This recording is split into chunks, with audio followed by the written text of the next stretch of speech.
नाज़रीन, अवामी न्यूज़ में ख़बरनि जो सिलसिलो जारी है। इन वक्त असीं तव्हांखे खिपरो में ख़बर ॾींदा हलूं त खिपरो में काननि मां ठहियल छिकनि जो कारोबार मंदी जो शिकार थी वियो आहे। सरें जे काननि मां ॾींहुं राति महिनत करे छिकूं ठाहे पंहिंजे बचनि जो पेट गुज़र कंदड़ पोरित कारीगर काननि मां ठहियल छिकूं लॻाइण जो रवाज ख़त्म थियण सबबि हिन वक्त बुखूं काटण ते मजबूर आहे। केतिरा ई पोरित खानदान काननि मां छिकूं ठाहे रोज़गार करण वारी किरत छॾे ॿी मज़ूरी में लॻी विया आहिनि। जॾहिं त खिपरो लॻ किरिया कॉलोनी हथुंग रोड ते रहंदड़ जोगी खानदान अॼु बि काननि मां छिकूं ठाहे वेकिरो करे पंहिंजो गुज़र सफ़र करण वारी किरत सां लॻियल आहे।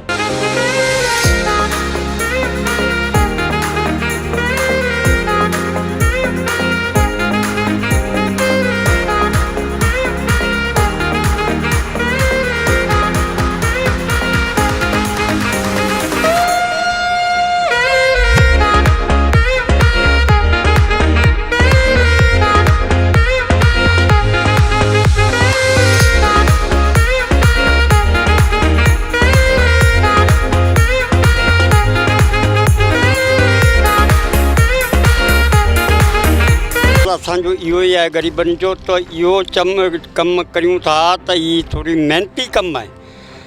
इन महिनत में वक़्तु गुज़ारियूं था, पर इनखे को माण्हू चए थो सारान, को चवनि था सर कंडो आहे।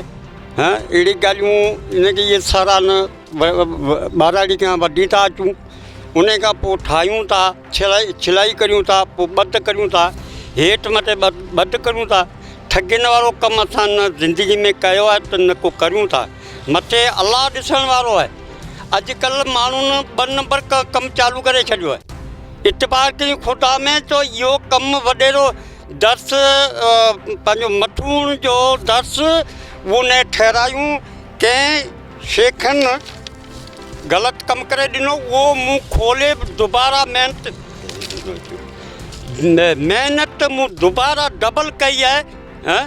अॼुकल्ह जेको सच जो ॿेड़ो अलाह जो आहे, सच जो ॿेड़ो बाक़ी अची ठगियूं बेईमानी माण्हुनि में जवाब थी हुई जेतिरो।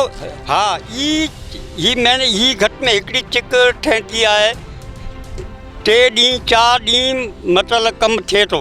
उहो बि घर जा भाती वेंदासूं निढा वॾा त उहो वञी ॿध थींदी। ठगियुनि वारो कमु मूं न ज़िंदगी में कयो आहे, न करियूं था। मथे अलाह ॾिसण वारो, सच जो ॿेड़ो लुॾंदो सही पर ॿुॾंदो कोन।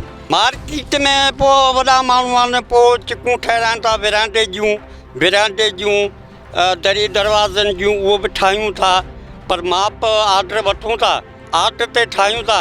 ठगी वारो कमु असां वटि न आहे। जेको धणी माप लिखे ॾींदो उन ते असां अमल कंदा आहियूं, उन ते असां ठाहे ॾींदा आहियूं। पर कॾहिं बेईमानी वारो मूं एतिरी वक़्तु गुज़ारियो आहे, एतिरो मूं वक़्तु गुज़ारियो, कॾहिं मूं ठगी वारो, मथे अलाह ॾिसण वारो, पर मूं ठगियुनि वारो कमु न कयो आहे। बाक़ी इंसाफ़ सां न तो जेतिरी महिनत करियूं था एतिरो ग़रीब जो इंसाफ़ कोन थो थिए। पर हाणे मिड़े उहो चवंदो टको इंशाअल्लाह तला थींदो आहे। कोन थो मिले, मुंहिंजे बाबा एतिरी महिनत करे थो ऐं हीअ असांखां बिल्कुलु कमु कोन थो थिए। तमामु ॾुखियो आहे, पर असां काना बाना छिली ईंदो आहे, पोइ असां गॾु वेही ठाराईंदा आहियूं। ऐं मुंहिंजो बाबा एॾी महिनत कंदो आहे, सॼी ज़िंदगी कई आहे, पर हिनखे हिन जो फल कोन थो मिले। पर असां सोचूं था त को असांखे अहिड़ो सेंटर खोलाए ॾियो वञे जेको मुंहिंजो बाबा आसानी सां कमु करे सघे। कमु आहे जो पुराणे वक़्त खां क़दीम दौर खां हलियो अचे थो। जंहिं वक़्तु माण्हुनि जो न महल माड़ियूं या को शइ न हुई, तॾहिं बि इन्हनि मननि सां गुज़ारा कंदा हुआ। पर हाणे अॼुकल्ह जा त कारीगर जेके अहिड़ा काननि खे सुहिणो सिंगारे ऐं मथां चिट गुल कपिड़ा लॻाए ठाहिनि था, पर गवर्नमेंट जे लाइ इन ग़रीबनि जे लाइ मज़ूरी जो कोई फ़ाइदो कुझु कोन्हे।